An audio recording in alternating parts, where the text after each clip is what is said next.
or pump it inside to make him come. Thorough. I am thorough, and I watched the most random game to find that gym for you guys. Pump it inside to make him come. Tell me, history does not repeat itself when Packers quarterbacks keep getting away with this lucky BS. What the hell is this throw? Did Brett Favre's arm have Phillip Rivers' semen on it with this sidearm sling? This ugly-ass throw should have been picked off by Ja'Shawn Sykes tips the ball. And the Packers scored their first in a 31-3 ass-kicking in a meaningless game for the Broncos. A game that haunts me. A game that is chock full of irony. At least when this dumb touchdown happened in 2023, the Broncos came back to win. A win that was also technically meaningless, but has me up 1-0 in the GPS Bowls. Today, I want to recap a game where the Broncos rested their starters to ensure they'd get their asses kicked in the wild card round of the 2004 playoffs. A game that highlights the risk of resting your starters. A question nobody still has the correct answer to. It is a new worst forgotten game in NFL history.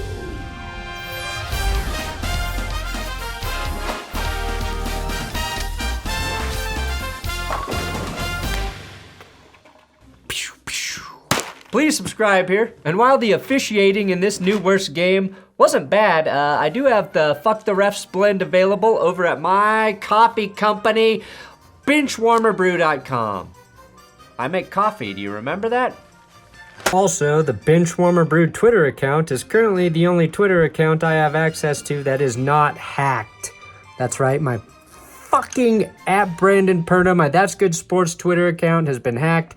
I can't access it right now. I can't get in there. So if you follow that account and you see whatever bullshit's happening there right now, I apologize. I'm trying to get it fixed, but there's no easy way to do it. God help me.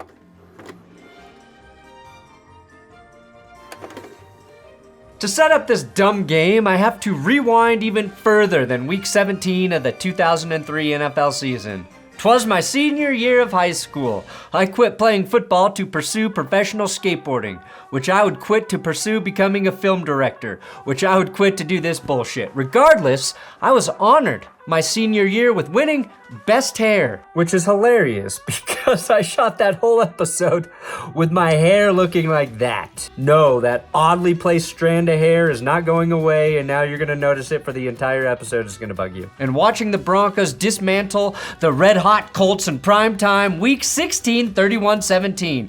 Colts QB Peyton Manning completed just 12 passes in that game, and we watched as Jake Plummer rushed for 2 TDs, threw a TD, and deep Broncos cut at running back Quentin Griffiths, standing a towering 5'7", galloped all over those baby-ass horses, stepping on their dumb little baby horse skulls repeatedly to the tune of 136 yards. Now, following John Elway's retirement in 1999, the Broncos had been mediocre. Their only playoff appearance, a 21-3 ass-kicking from the eventual Super Bowl champion 2000 Ravens. Fun fact, both times the Ravens won the Super Bowl, they beat the Broncos in the playoffs. Wait, that's not fun. Why are fun facts always fucking laughing at me? Fuck you, fact! Fuck you! Beating the Colts, though, in prime time gave Broncos fans that dangerous, dangerous taste of hope. Ooh, that hope is dangerous. Hope, though, was something the fan base had been missing since Elway and Terrell Davis retired. After beating the Colts and clinching a wildcard spot, it seemed like the best thing to do would be to rest those valuable veteran players. So it was only right that 6 starters were left inactive, including tight end Shannan Sharpe, wide receiver Rod Smith, running back Clinton Portis, and quarterback Jake Plummer. Peyton Manning and the Colts always rested their starters after locking up their shit division. And, oh yeah, it never worked out, did it? 2003 was the Broncos' first year with Jake Plummer after Mike Shanahan rescued him from the Arizona Cardinals. Plummer missed a few games but led the Broncos to a 9-2 record in his 11 starts. Running back Clinton Portis was averaging an insane 122 rushing yards per game, ripping off nearly 1,600 yards in his second season with the Broncos. But again, he wasn't playing.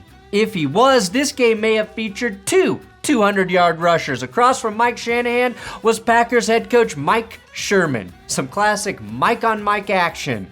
And this was after Mike Holmgren departed Green Bay for Seattle and a one-year 8-8 stint with Ray Rhodes, who also had a one-year DC stint with the Broncos. The Packers then hired Mike Sherman in 2000, who would eventually be replaced by Mike McCarthy in 2006. That's a lot of Mikes. Not to mention Mike Martz was in St. Louis at the time. Mike Tice was coaching the Vikings in 2003. Mike Vrabel was still playing in New England, and Mike Tomlin was a few years away from being a head coach in Pittsburgh. Mike McDaniel was, of course, a ball boy in Denver or hooking up his mom with Broncos coaches, and Mike was one of the biggest shows on ESPN radio. It's an orgy of Mikes. Now, the Packers were on a 3-game winning streak heading into this game, and a win versus Denver would lock up the NFC North. Just 6 days earlier, Brett Favre put on a legendary performance on Monday Night Football, throwing for nearly 400 yards and 4 touchdowns in Oakland after losing his father. I already showed you how dumb that first Packers touchdown was in this game, and I'm sure 12-year-old Tom Grossi experienced his first involuntary football ejaculation watching Bubba Frank score there. The Packers' defensive coordinator was Ed Donatell, who eventually would wind up in Denver as Vic Fangio's defensive coordinator. If Ed Donatell played against Danny Kanell and Jarius Jackson every week, he might have been the greatest defensive coordinator in NFL history. It's like watching two old men fish. Now, Jarius Jackson was a 7th-round pick out of Notre Dame, and he started this game for the Broncos at quarterback. This was his first pass. Convicted serial rapist Darren Sharper made the first tackle of the game for the Packers. He's serving a 20-year prison sentence right now. Am I saying all the Packers, Vikings, and Saints wins should be redacted for the entire time those teams employed Darren Sharper? Yes. Yes, I am. Now, this was Jarius Jackson's second throw. The Packers then went 3 and out, and then we got one of the greatest moments in NFL history. Audible pigeon noises after a false start for the Broncos. Prior to the snap, offense, 5-yard penalty, still first down. I know what you're thinking. Why don't we hear pigeon noises anymore in NFL games? Is it because they have better audio equipment? No. Roger Goodell has all pigeons that live near NFL stadiums poisoned and executed in horrific fashion. It's the one thing he's done right. Now, Jackson's 4th throw went over Ed McCaffrey's head. As good of a coach as Mike Shanahan was, the one thing he didn't do was tell Jarius Jackson he'd be starting until like a day before this game. He also didn't give him extra reps in practice. I talked to Jarius Jackson before the game. That's exactly what he said. I'm nervous. He said, I did not get a lot of sleep last night. I took a rather big gulp when Mike Shanahan told me I was going to start this game. I also questioned Mike's decision to rest Jake Plummer, Clinton Portis, and Shannan Sharpe, but not legend and veteran receiver Ed McCaffrey?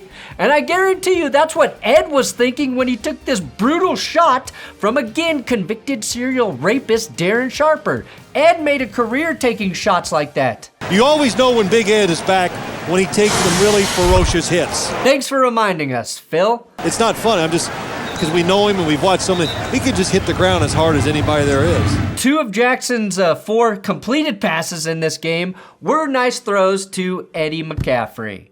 Now, I have to give Jackson a little love because what happens next is Jackson's last throw as a Bronco and NFL quarterback. A Mahomes-like scramble here to keep the play alive and a Brett Favre-like throw to the other team to result in a terrible pick.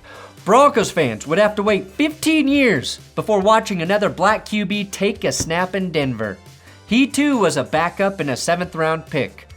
God, I miss you, Chad Kelly.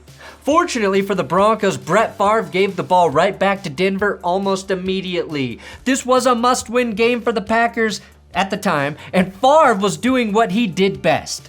Not read a defense and chuck that ball with one of the most blessed arms in NFL history to the other team. Just listen to Sims talk shit about Favre after the pick. Brett Favre's got to make a decision there or to the outside. So what you do as a quarterback, either pump it outside to get the safety to go wide or pump it inside to make him come. Also, Sims saying, pump it inside to make him come. Like he knew exactly what he just did. is the real reason I made this episode. Pump it inside to make him come. If that soundbite happened today, Twitter would explode. Pump it inside to make him come. Now, while Sims was thinking about pumping to make guys come, Mike Shanahan was thinking about winning this meaningless game. So he benched Jarius Jackson, inserts quarterback Danny Kanell, a man who started 4 games in the final 3 years of his NFL career, winning none of them. Danny Kanell, who God rest his soul, threw for a vomit-inducing 61 yards and 18 attempts with 1 interception in this game. Both Broncos QBs barely combined for 100 yards in this game. And Danny's not dead, but I say God rest his soul because this was a game where his career died. He played so annoyingly bad that the NFL decided he wasn't even good enough to be a backup anymore. So 2 quarterback careers ended in this game. Now Danny Kanell promptly went 3 and out. Watching the Broncos waste a turnover made me feel exactly the same way as I do right now watching my team. You know what else makes me feel exactly the same? Watching the Broncos defense give up a 3rd and 10, which they did late in the second as Favre ripped a quick hitter to Antonio Freeman. But if you thought the first half of this game would be good, you were wrong. All that did was set up the most appropriately named kicker in NFL history in Ryan Longwell to miss a 41-yard field goal. Outside of the opening drive, Green Bay hadn't done shit in this game. Denver did less than shit, which I think is having an ulcer so big shit can't even be made. I also learned that Phil Simms is going to hell. I never had a Hail Mary caught in my whole life. Really? Never. Only God-fearing Catholics get Hail Marys, Phil. Well, them and Aaron Rodgers, and he believes in witches. Now have fun watching your Super Bowl highlights with Satan in the afterlife, Phil. Speaking of hell, Shannan Sharpe caught the Hail Mary attempt right before halftime. Now, the second half belonged to the Packers. Well, it belonged to running back Ahman Green, who changed the outcome of this game late in the third with this glorious run. Donning number 30, he really did look like Terrell Davis on this play. Green capped that with a walking, standing touchdown where Greg Gumbel pointed out how poorly the Broncos defended that play. That looked way too easy. Jake Plummer's former team, the 3-12 Cardinals, were simultaneously facing off against the 6-9 Minnesota Vikings, led by, Coach Mike Tice, who had started the year 6-0. Winner of the NFC North would be either Minnesota, if they won they were in, or Green Bay, who needed to win and have Minnesota lose. Trailing by 11 points in the fourth quarter, the Cardinals and Josh McCown put together 2 miracle drives that ended with their prayers getting answered on a 4th and 24. He's all by himself. Fires into the end zone. Caught! Touchdown! Just like Phil Simms on Hail Marys, God hates the Vikings. No! Make him come. No! They're Minnesota Vikings crying on the field. Although Favre threw an NFL-leading 32 touchdowns in 2003, the Packers were powered by their Pro Bowl running back Ahman Green, who also topped the league in rushing touchdowns, tying Priest Holmes at 20.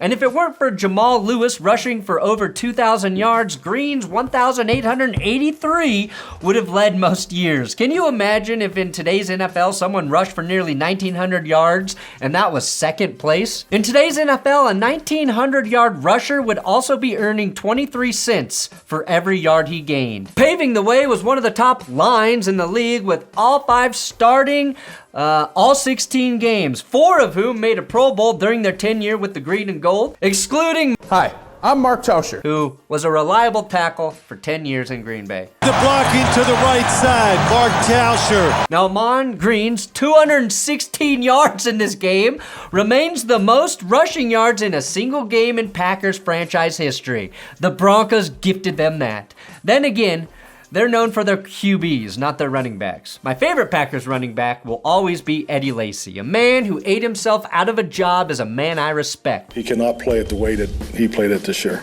Sure, Tony Horton of P90X fame tried to help Lacy with the perfect workout routine. Could you help Eddie Lacy? And then their folks got a hold of me and we spent too much together. You can exercise all you want, but if you don't commit to an honest diet, nothing will help.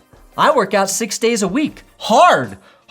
And this is all I've got to show for it. This is a body that works out every day of the week. How fucking sad and pathetic is that? Green's 200-yard performance was actually very impressive because the Broncos defense was very good in 2003 and a big reason they were heading to the playoffs. And after that 98-yard Ahman Green touchdown, the Broncos did this. Shit. Favre only threw for 116 yards on 21 attempts in this game, with future Bronco Javon Walker's 41 yards leading the Packers in receiving. Javon Walker was drafted 20th overall by the Packers in 2002. Since then, there have been 91 wide receivers taken in the first round of the NFL draft and not a single one by the Packers. But when you can find receivers like Greg Jennings, Jordy Nelson, Randall Cobb, Devontae Adams, and Jaden Reed all in the second round, you can't really blame them for not spending first-round capital. The Packers would then end up trading Javon Walker to the Broncos for a second-round pick. Is that irony? Maybe, but the Packers winning in a dramatic overtime matchup against their former head coach Mike Holmgren and his Seahawks is. Seattle has won the toss. We won the ball, we're going to score.